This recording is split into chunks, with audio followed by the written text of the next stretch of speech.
December 24. About 4 yesterday afternoon, we got to an anchor in Port Segura in 25 fathom water, found the Marquis in a sailing posture, and all the company much overjoyed at our unexpected good fortune. In the night I felt something clog my throat, which I swallowed with much pain, and suppose it's a part of my jawbone or the shot, which we can't yet give an account of. I soon recovered myself, but my throat and head being very much swelled, have much ado to swallow any sort of liquid for sustenance.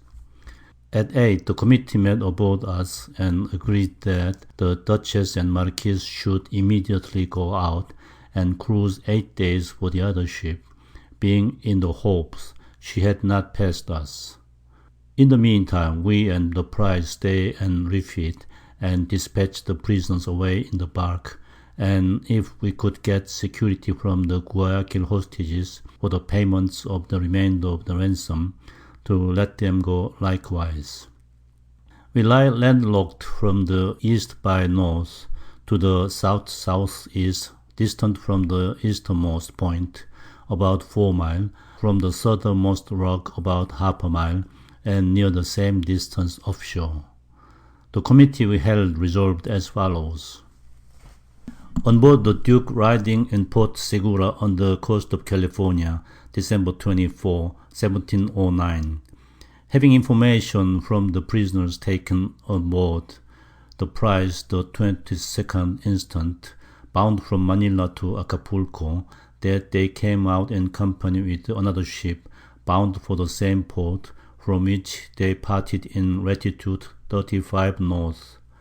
It is resolved that Captain Courtney in the Duchess and Captain Cook in the Marquis do forthwith go out upon a cruise for 8 days to look after the said ship. Signed by the majority of the council.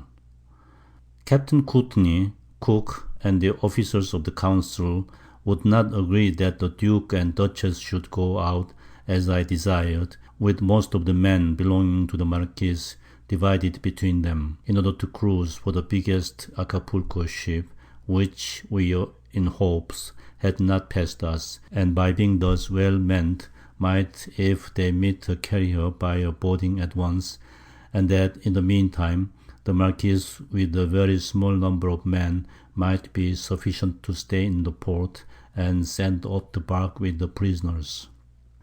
But there having been some reflections amongst the sailors, because the Duchess did not engage this prize before the Duke came up, it made them obstinate to cruise for her without us, and the officers of our consort being agreed, made the majority of our council, so that according to the foregoing committee, we are obliged to stay in the harbour against our will.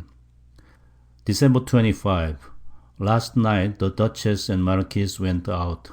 We put 10 good hands aboard the Duchess, that if they should be so fortunate as to see the great ship, they might be the better able to attack her. In the morning we began to put parts of the goods aboard the bark into the prize, in order to send the prisoners away. Captain Dover and Mr. Stretton, who were aboard the prize, came to me, and we all agreed to send off the Guayaquil hostages. Captain of the Manila ship, who was a French chevalier, having given us 5 bills of exchange for the same, payable in London for $6,000, being 2,000 more than the ransom money, for which we allowed him the benefit of the bark and cargo. The captain and hostage giving us certificate that it was a bargain concluded at their own request, and very much to their advantage. Sir John Pitchberty being, we hope, man of honour, will not suffer his bills to be protested, since we have so generously trusted him, though a prisoner, without a hostage which is always demanded for less sums.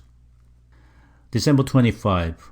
We placed 2 sentries to keep good lookout upon the top of a hill, with orders, if they saw 3 sail in the offing, to make 3 wharfs with their colours. December 26.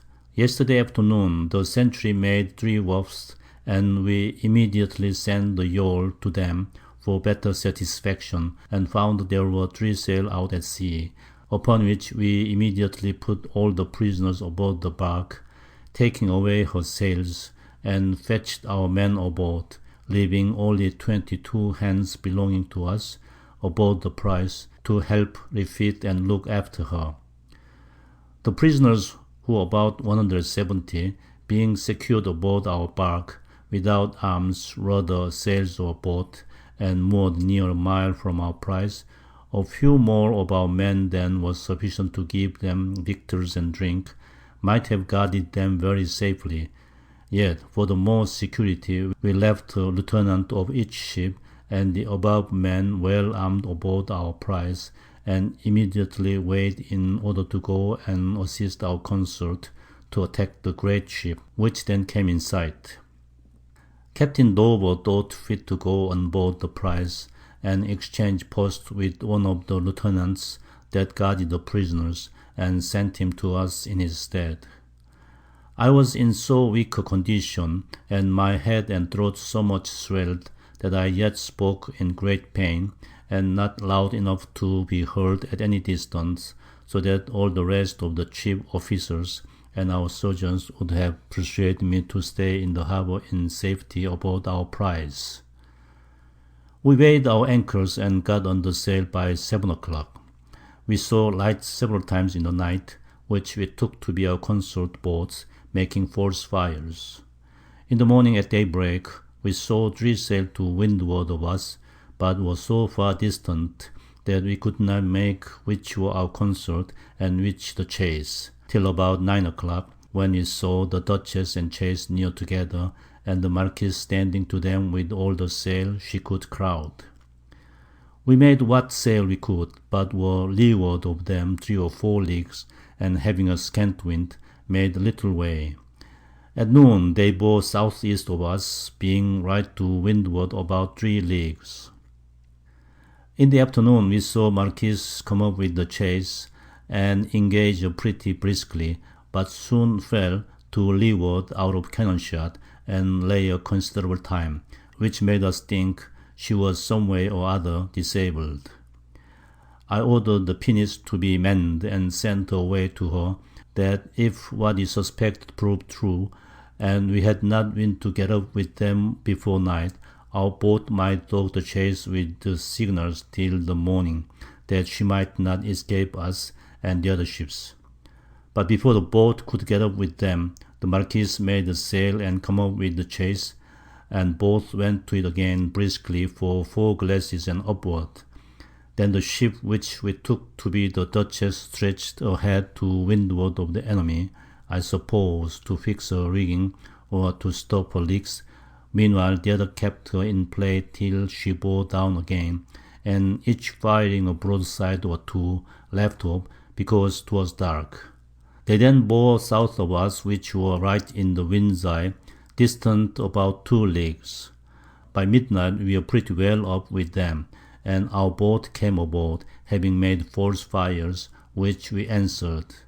They had been aboard the Duchess and Marquis, and told me the former had her foremost much disabled, and the ring of anchor shot away, with several men wounded, and 1 killed, having received a shot in their powder room, several in their upper works, but all stopped. They engaged the ship by themselves the night before, which was what we took to be the boat's light, being out of the hearing of the guns. At that time they could perceive the enemy was in disorder, her guns not being all mounted, and consequently their netting deck and close quarter unprovided, so that had it been my good fortune in the Duke to accompany the Duchess, as I desired, we all believe we might then have carried the great ship, or if they in the Duchess had thought of taking most of the men out of Marquis, who did not sail well enough to come up to their assistance at first, they alone might very probably have taken her by boarding at once, before the Spaniard had experienced our strength, being afterwards so well provided as encouraged them to lie driving, and give us all opportunity to board them when we pleased. Captain Cook sent me word that the Marquis had fired near all her shot and powder, but had escaped very well both in mast, rigging, and men. I sent our boat with 3 barrels of powder and shot in proportion, and Lieutenant Fry to consult our consort how to engage the enemy to the best advantage of the break of day. The chase had made signals to our ship all day and night, because she took us for her consort, which we had in possession, and after it was dark had edged away to us, else I should not have been up with her, having very little wind, and that against us. In the morning, as soon as 'twas day, the wind veering at once put our ship about, and the chase fired first upon the Dutchess, who by means of wind veering was the nearest to the enemy. She returned it smartly. We stood as near as possible, firing as our guns came to bear, but the Dutchess being by this time toward the Spaniard hawse, and firing very fast, those shots that missed the enemy flew from the Dutchess over us, and betwixt our masts, so that we ran the risk of receiving more damage from them than from the enemy, if we had lain on our quarters and crossed astern, as I designed, while the enemy lay driving. This forced us to lie alongside, close aboard her, where we kept firing round shot, and did not load with any bar or partridge, because the ship's sides were too thick to receive any damage by it, and no man appearing in sight, it would only have been a cloak to the force of our round shot. We kept close aboard her, and drove as she did as near as possible. The enemy kept to their close quarters, so that we did not fire our small arms till we saw a man appear, or a port open. Then we fired as quick as possible. Thus we continued for 4 glasses about each time we received a shot in the mainmast, which much disabled it. Soon after that, the Dutchess and we firing together, we came both close under the enemy, and had like to have been all aboard her, so that we could make little use of our guns. Then we fell astern in our berth alongside, where the enemy threw a fireball out of one of her tops, which, lighting upon our quarter-deck, blew up a chest of arms and cartouche boxes, all loaded, and several cartridges of powder in the steerage, by which means Mr. Vanbrugh, our agent, and the Dutchman were very much burnt. It might have done more damage had it not been quenched as soon as possible. After we got clear of each other, the Dutchess stood in for the shore, where she lay braced to, mending her rigging, and so on. The Marquis fired several shots, but to little purpose, her guns being small. We were close aboard several times afterwards, till at last we received the second shot in the mainmast, not far from the other, which rent it miserably, and the mast settled to it, so that we were afraid it would drop by the board, and having shattered our rigging very much, we sheered off and brought to, making a signal to our consort to consult what to do. In the interim, we got ordinary fishes for a port to the mainmast, and fastened it as well as we could to secure it at present.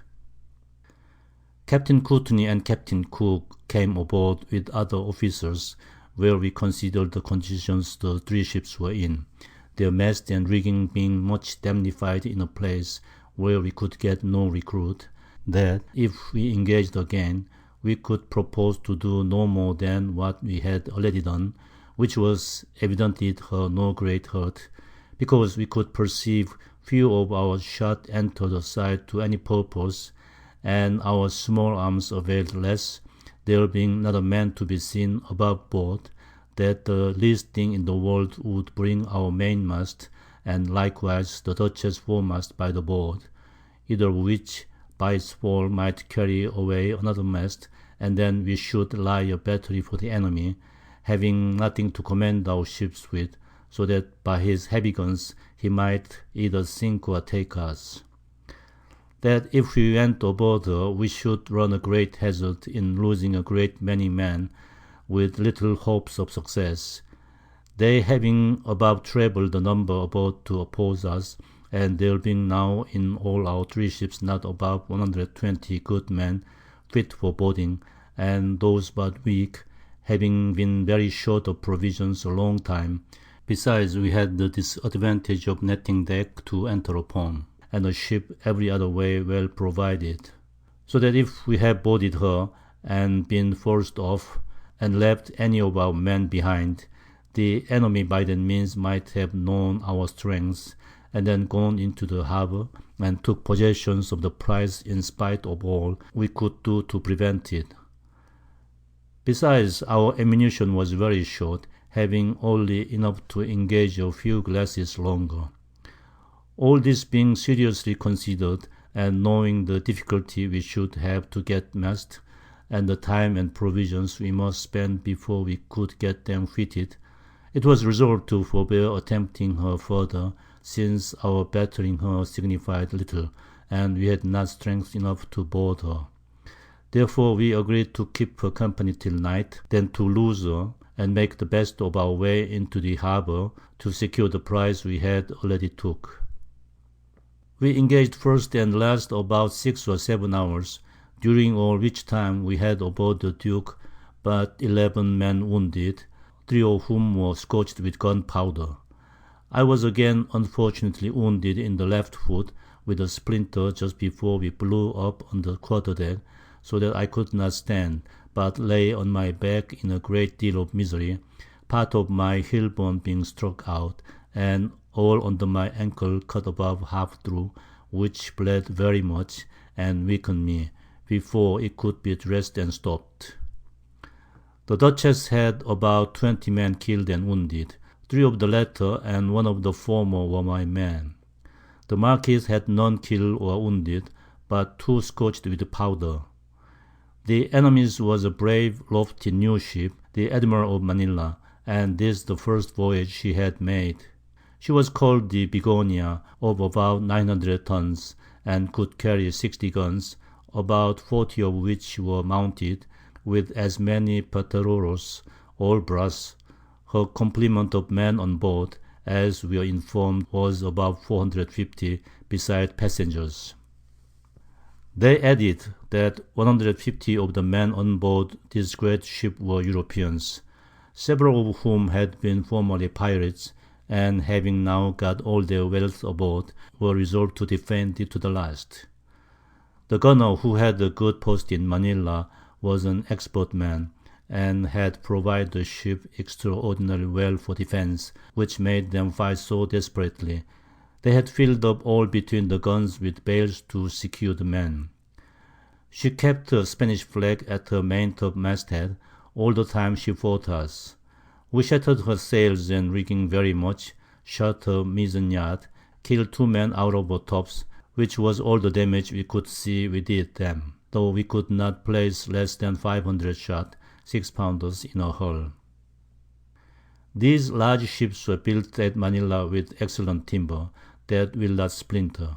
They have very thick sides, much stronger than we build in Europe. Whilst the officers were aboard us, Captain Courtney and others desired that what we had agreed upon might be put in writing, and signed by as many as were present, to prevent false reflection hereafter, which was done as follows. At a committee held on board the Duke, after we had engaged the bigger Manila ship, December 27, 1709.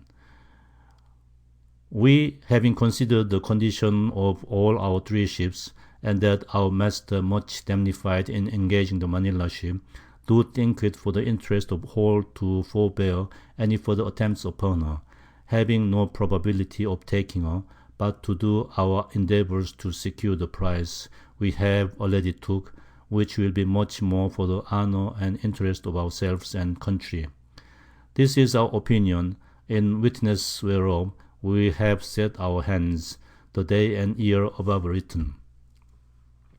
Woodes Rogers, Lancaster Appleby, Stephen Courtney, Charles Pope, William Dampier, Henry Oliphant, Edward Cook, Alexander Selkirk, Robert Fry, John Kingston, Thomas Glendale, Nathan Scotch, John Connolly, John Biller, John Bridge. Thus ended our attempt on the biggest Manila ship, which I have heard related so many ways at home, that I thought it necessary to set down every particular circumstance of it, as it stood in my journal.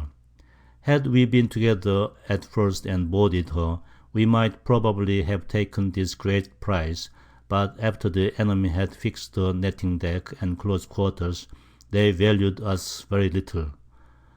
I believe also we might have burnt her with one of our ships, but that was objected against by all officers, because we had goods of value on board all our 3 ships. The enemy was the better provided for us, because they heard at Manila from our English settlements in India that there were 2 small ships fitted from Bristol that designed to attempt them in the South Seas. This was told by the prisoners we took on board the other ship.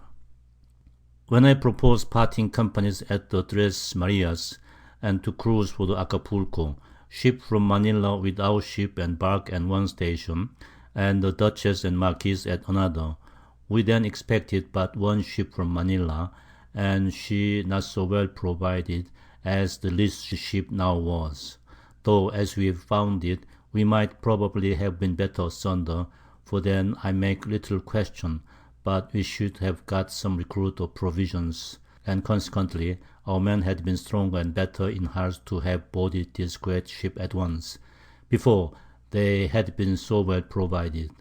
But since Providence or fate will have it as it is, we must be content. December 28. The enemy lay braced all the time the council held, and run out 4 guns of a lower tier, expecting we would have the other brush with her. But when we made sail, she filed and made away west-northwest, and we betwixt the south-southeast and the south close upon a wind. At 6 o'clock we sent the pinnace with some men into the harbour to secure the prize, not knowing what might happen before we could get in with our ships. We unrigged the main top gallant mast and got it down, securing our mainmast with the runners and tackles everywhere we could contrive.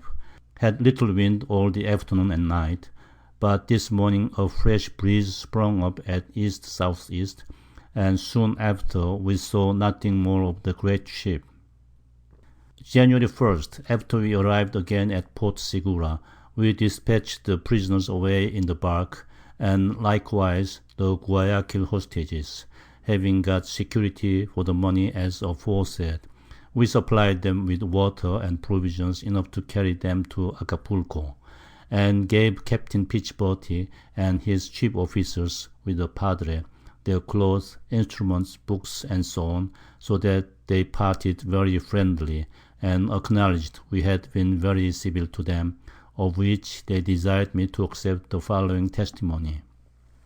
We, whose names are hereto subscribed, do acknowledge that ever since we have been in the hands of Captain Woods Rogers and Captain Stephen Courtney, commanders of the Duke and Duchess, 2 British private men of war, we have been by them very civilly treated, and whatsoever we have transacted or done had been voluntary and by our consent, and particularly in passing bills and obligations through the hands of Sir John Pitchbotty for the ransom of town of Guayaquil and other valuable consideration. Witness our hands on the coast of California, January 1st, 1709.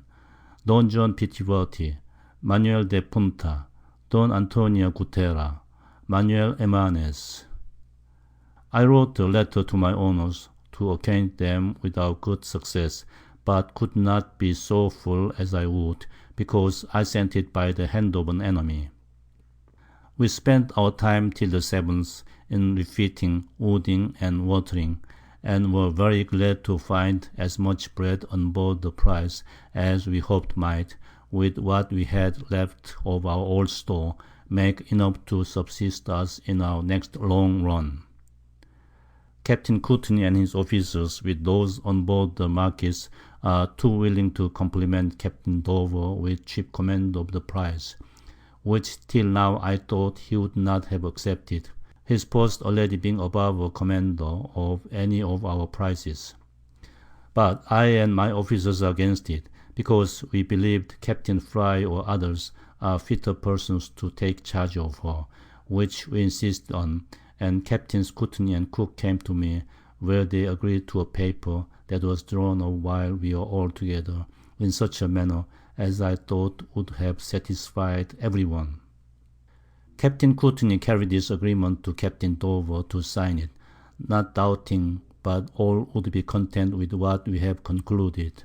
Yet, to our surprise, they spent the remainder of the day, and instead of making Captain Dover comply with it, undid all, and brought a paper which empowered him to be sole commander, without the least restraint, of not molesting those that should navigate the ship, but to order everything as he should think fit. January 9th, we fetched our 3 wounded men from on board the Duchess. One of them was Thomas Young, a Welshman, who lost one of his legs. The other, Thomas Evans, a Welshman, whose face was miserably torn. The third, John Gould, wounded in the thigh. And one died of his wounds, viz. Emmanuel Gonsalves, a Portuguese, so that out of 10 that went, only 6 returned safe. I sent a letter to Captain Courtney this morning to know what measures were going forward, having heard nothing from him since the 7th instant, and desired that there might be no loss of time, but that the committee might meet once more to try if they would make use of their unbiased reason. They were then aboard the Marquis when I heard they had, ever since our last meeting, concerted how to frame a protest against me and my officers of committee, which was immediately answered by a protest from us, both which are as follows. Know all men, by this presence, that we, the commanders of the ships Duchess and Marquis, and other officers, being the major part of a committee appointed by the owners for the regulating the affairs of the ships Duke and Duchess, private men of war, till they return to Great Britain, as more largely appears in their orders and instructions. Now whereas we have lately taken a rich prize bound from Manila to Acapulco, and the said ship being safe at anchor in a bay near Cape St. Luke, on California, we held the General Committee on board the Duke the 6th day of January 1709-10 for appointing a commander and other officers for the said prize, called by the Spaniards when in their possession Nostra Señoria del Encarnación de Cingano, but now named by us the Bachelor Frigate, wherein it was carried by majority of votes for Captain Thomas Dover, who came out second captain of the Duke, and president of this committee, and owner of a very considerable part of both ships, Duke and Duchess, to command the said prize. We thinking him the most proper person for the interest of the owners and company. We likewise proposing to put 2 of the best of our officers on board, to command under him, and manage the navigating part of the said ship during a voyage, with other substantial officers of men, sufficient to work the ship and take care of her. Now whereas Captain Woods Rogers, commander of the Duke, and several of his officers, members of this committee, did refuse to sign the agreement of the said committee, the like never having been refused by any before, when carried by majority of voices. To acknowledge the said Captain Thomas Dover, commander of the ship Bachelor Frigate, we do hereby, in the behalf of the owners of the ship Duke and Duchess, ourselves and company, protest against the unadvised proceedings and practice of the said Captain Wood Rogers and the rest of the officers of the committee that refused to sign and agreed to the same, it being directly contrary to the owner's orders and instructions, reference being had thereto, and the union and peace of the ship's company, by them likewise recommended, and whatever damage may ensue, either by loss of time, want of provisions, or men sufficient to manage the said ship, or any mutiny or disagreement that may arise from hence between the ship's companies, or any other disaster whatsoever, and so on, we do likewise protest against, in the behalf of the owners, ourselves and company, as aforesaid, expecting from the said Captain Wood Rogers and officers of the committee aforesaid full satisfaction and reparation of all losses and damages whatsoever that may happen to the said ship during her voyage to Great Britain. In witness whereof, we, the commanders and officers, being the major part of the committee, have set our hands this 9th day of January, 1709-10, on board the Marquis at anchor near Cape St. Luke on California. Signed by the officers of the Duchess and Marquis. Which protest was answered by another from our ship. We, the chief officers, in behalf of ourselves and rest of the ship's company of the Duke, having taken a rich Spanish prize in consortship of the Duchess and Marquis, called Nostra Signoria del Encarnacion de Engano, and did design to use the securest method to carry her to Great Britain, both for our employer's interest and our own advantage. But being in a remote part of the world, we offered and desired our consort to put one or more able officers in the principal charge of the aforesaid prize, it being so valuable that a retaliation for all our risks and hardship is in our riches, which highly behoves us to be very careful in preserving.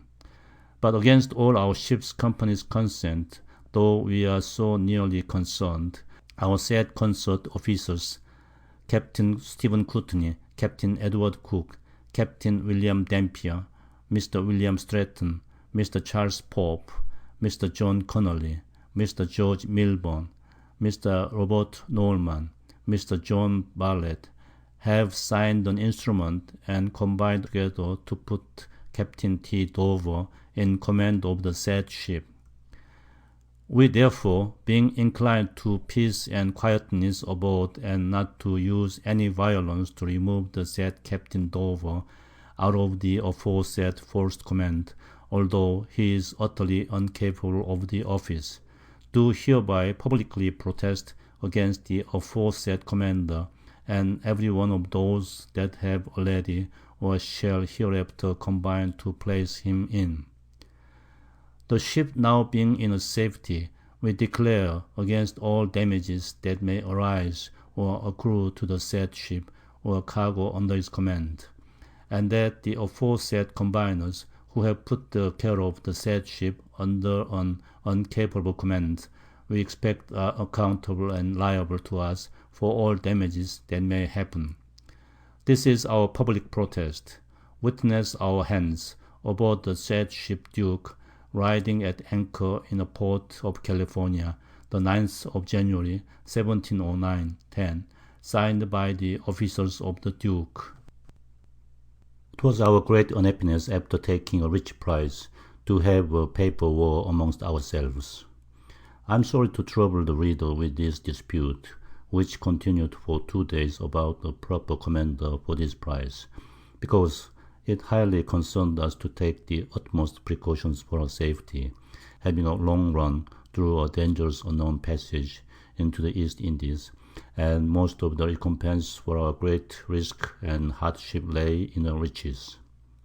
I had always desired that Captain Dover might be aboard her, for being a considerable owner, we all agree he was a very proper person to take care of a cargo, and to have all the freedom and accommodation that should be made for him in that ship, which was of such vast consequences to us and to our employers, that in their instructions to me, they strictly charged me to use the securest method to bring us safe home, in case we should be so fortunate as we are to take one of the Acapulco ships. So that after the protests were over on both sides, I desired they might assemble together and finally determine what the majority would agree on, that no time might be lost. So all the council met again on board the Bachelor to endeavour on accommodation. I, being very weak and in much pain, was not able to stir, therefore sent my opinion in writing as follows. My opinion is, that 'tis not for the safety of the rich Spanish prize, that Captain Dover commander, because his temper is so violent, that capable man cannot well act under him, and himself is incapable.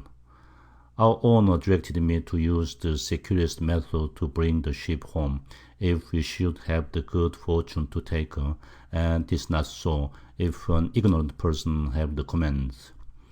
And though it may be pretended that he will not command the sailing part, there are other parts necessary for a commander, so that whosoever has the charge of one ought to act wholly in the rest, or else confusion follows the mixed commands, that would be very pernicious in this case, and which it highly concerns us to be aware of.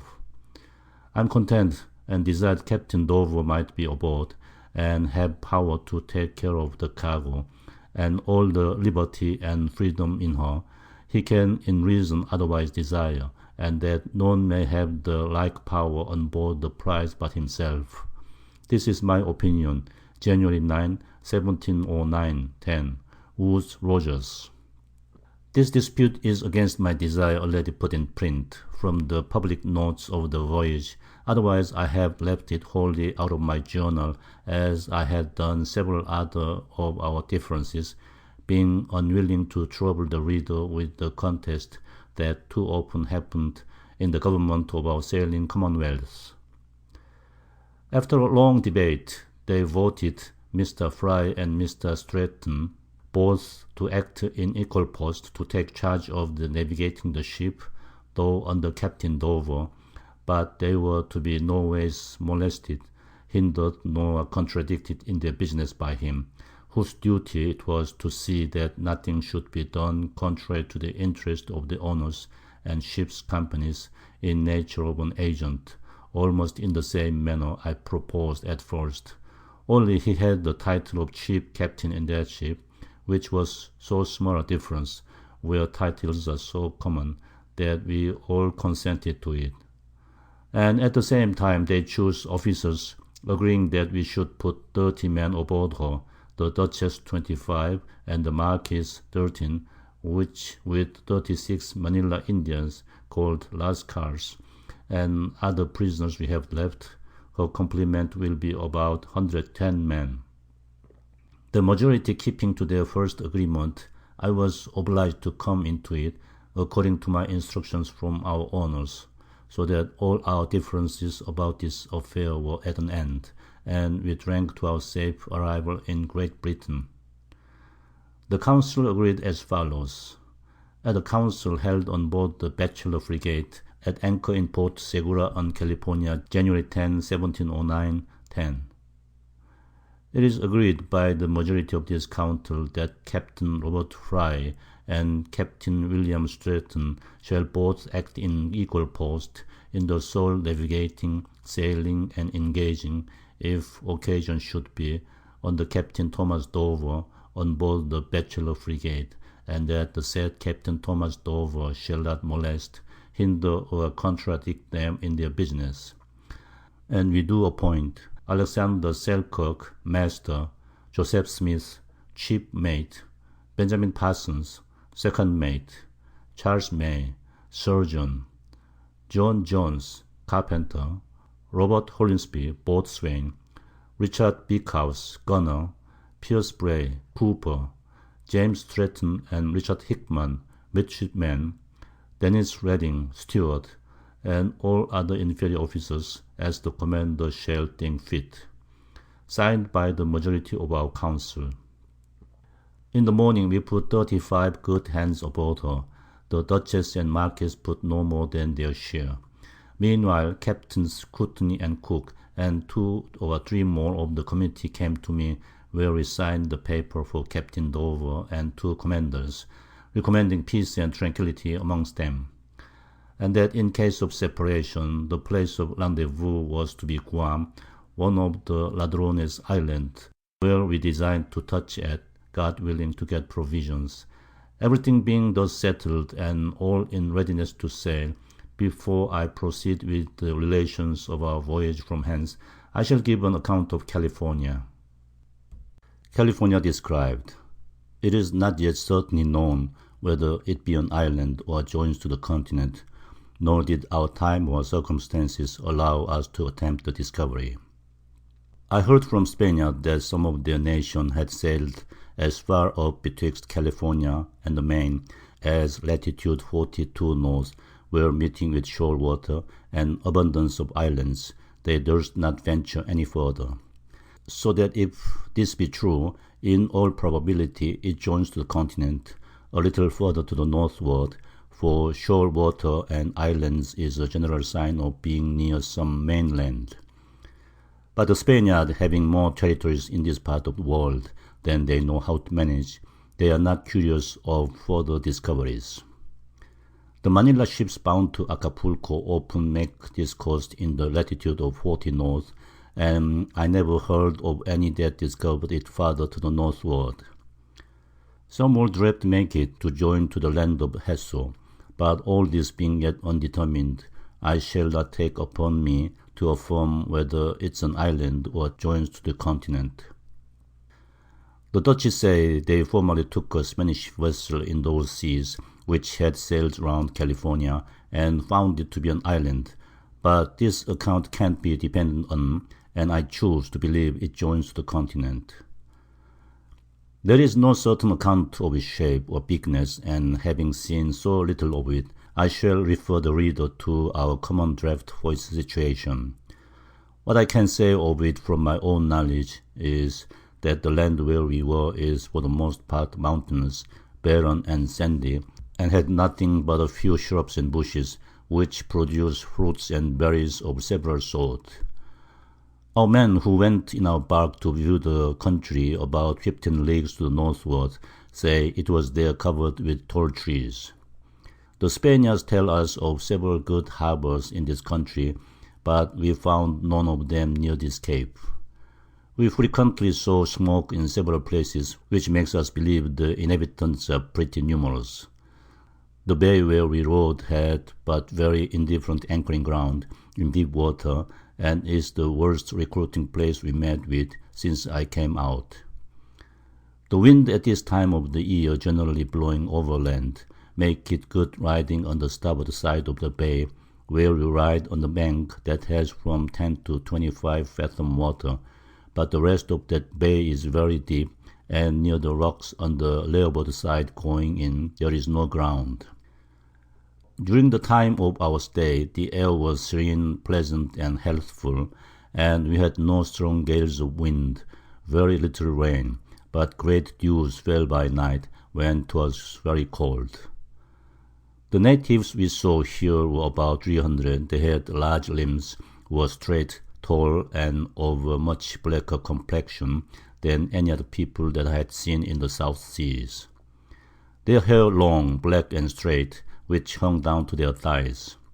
The men stark naked, and the women had a covering of leaves over their privates, or little clouts made of silk grass, or the skins of birds and beasts. All of them we saw were old and miserably wrinkled.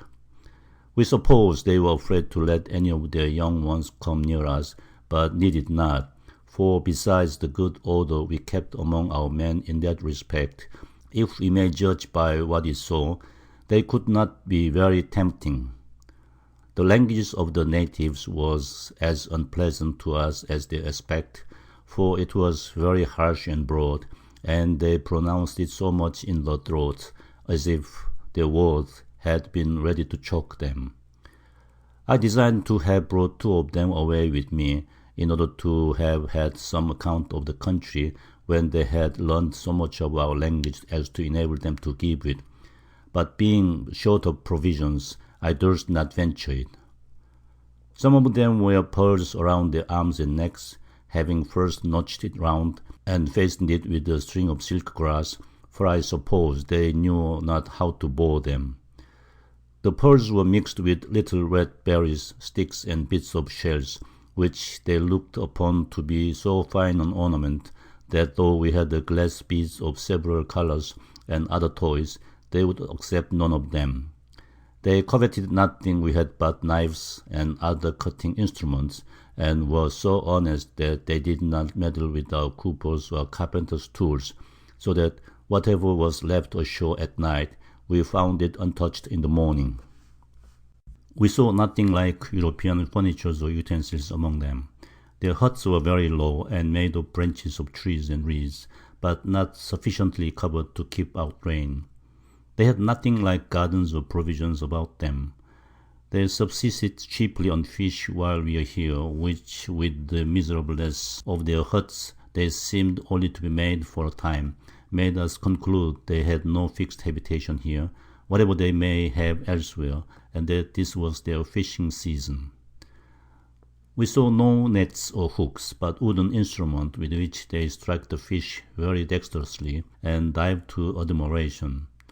Some of our sailors told me they saw one of them dive with his instrument, and whilst he was under water, put up his striker with a fish on the point of it, which was taken off by another that watched by him on a bark log.